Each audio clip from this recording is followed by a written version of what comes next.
the colleague waking up late and rushing to go to the office.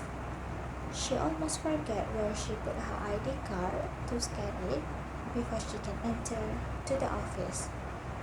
However, after a few hours, she just realized that she did not submit her paperwork to the boss today.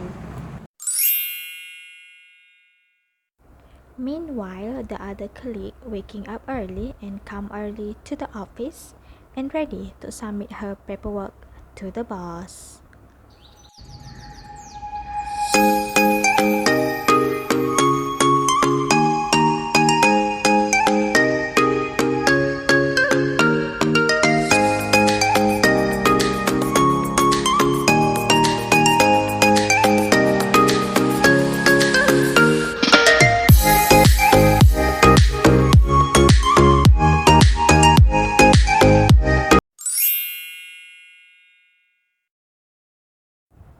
Number 1. List down all the to-do lists for this week.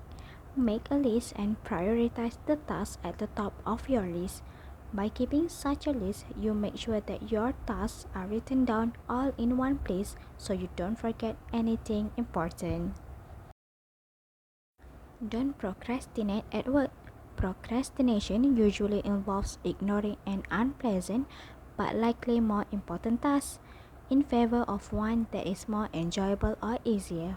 It can lead to reduced productivity, and some of us did not realize that it is also can cause us to miss out on achieving our goals. If we procrastinate over a long period of time, we can become demotivated and delusioned with our work, which can lead to depression and even job loss in extreme cases. So, get started on your tasks early. Number 3, never give any excuses when your colleague asks for a help. Don't keep telling people you are busy because you want to neglect to do other tasks. Every excuses you make takes you further away from reaching your full potential. What's more, you will end up missing opportunities that you might never get back, as well as fail to build up talents and skills that could contribute to your growth and progress. Lastly, eliminate distractions. It is important to stay focused on your tasks without keep scrolling social media to read any gossip. Time management is important because it helps you control your workday so you can build your business without compromising your working life balance.